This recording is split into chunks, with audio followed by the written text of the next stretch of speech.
Okay, hai, Assalamualaikum warahmatullahi wabarakatuh kepada pendengar setia kita dalam rancangan Tangga Tajwid untuk Ramadan kali ini. Okey, insyaAllah saya Ustazah Fatira dan hari ini saya ada dengan Ustazah Amalina hari ini untuk terangkan tentang satu lagi hukum tajwid yang orang selalu kata susah.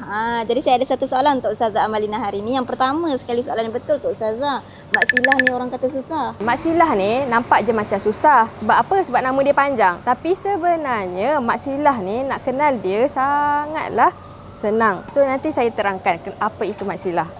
Tuan-tuan dan puan dengar tu, Mak Silah ni nak kenal dia mudah je, senang je Ustazah Amalina dah kata tadi. Jom sekarang ni kita tengok macam mana Mak Silah ni secara istilah dan sebagainya. Boleh Ustazah terangkan? Boleh. Mat dari segi bahasa bermaksud memanjangkan bacaan. Jadi bila kita kena panjangkan bacaan, bila adanya huruf mat iaitu alif, waw dan ya. Kemudian silah bermaksud sambung. Contohnya dalam bahasa Melayu kita panggil silaturahim. Silaturahim tu bermaksud menyambungkan ikatan silaturahim. Maksud silah dekat situ sambung. Seterusnya, saya nak cerita yang mat silah ni ada dua jenis sebenarnya. Mat silah qasirah dan mat silah tawilah. Hari ni kita tak nak cerita pasal tawilah, kita nak cerita pasal qasirah sahaja. Mat silah qasirah. Qasirah bermaksud pendek.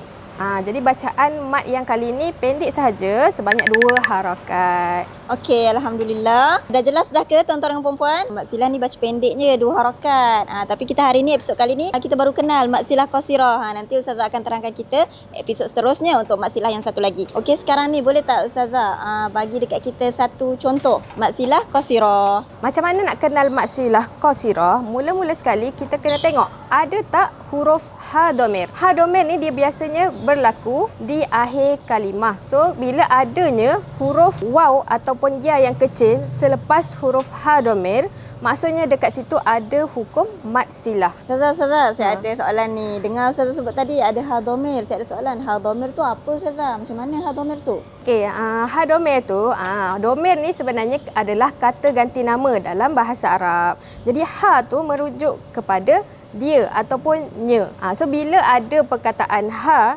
dekat hujung kalimah, maka dekat situ adalah hukum mat silah qasirah. Okey, contoh kalimah yang ada mat silah qasirah. Di dalam surah Al-Ikhlas, walam yakul lahu kufuwan ahad.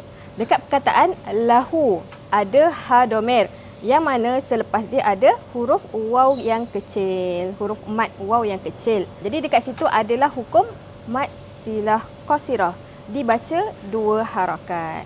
Alhamdulillah, terima kasih Ustazah Amalina dah terangkan secara terperinci tentang mat silah qasirah. Jadi ibu ayah, tuan-tuan dan puan-puan yang mendengar dalam segmen ni dah kenal dah boleh dah faham mat silah qasirah tu macam mana. Mat panjang, bacaan panjang, silah bersambung, qasirah pendek.